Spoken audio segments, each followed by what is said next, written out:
Bonjour, bienvenue pour une nouvelle Minu BD. Aujourd'hui, je ne vous parlerai pas de Ultrason, cette monumentale BD de Connor Stechschult aux éditions Cambourakis, magnifique. Je ne vous parlerai pas non plus je ne partirai pas de Mohamed Sabané, dont le sous-titre est Mon histoire et celle de la Palestine, aux éditions Alif Bata, dont on parlera un peu plus tard, au mois de février. Mais j'ai choisi de vous parler de Sad Boy, aux éditions Revival. Sad Boy d'un auteur franco-argentin qui s'appelle Berliak. Donc c'est la première BD publiée en France.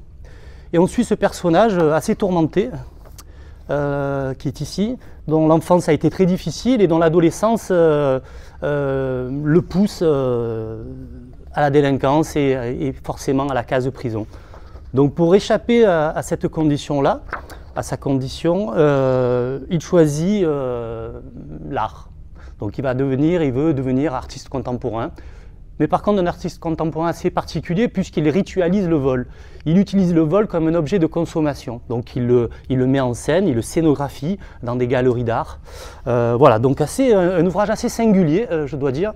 Et aussi du côté du dessin, vous devez vous apercevoir que on lorgne complètement du côté du Japon des années 60-70 avec des mangaka comme Osamu Tezuka, Yoshihiro Tsuge, donc une esthétique très vintage qui se dégage du dessin.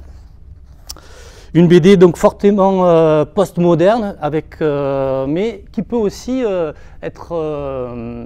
susciter le malaise de la façon dont elle traite les thèmes qui sont déjà pas forcément évidents, la violence, la délinquance. Il y a un côté assez sombre aussi dans le traitement de ces thèmes, mais je dois dire que c'est un auteur dont je me languis de voir et de suivre en tous les cas la suite des histoires qu'il veut bien nous raconter. Donc Sad Boy de Berliak aux éditions Revival.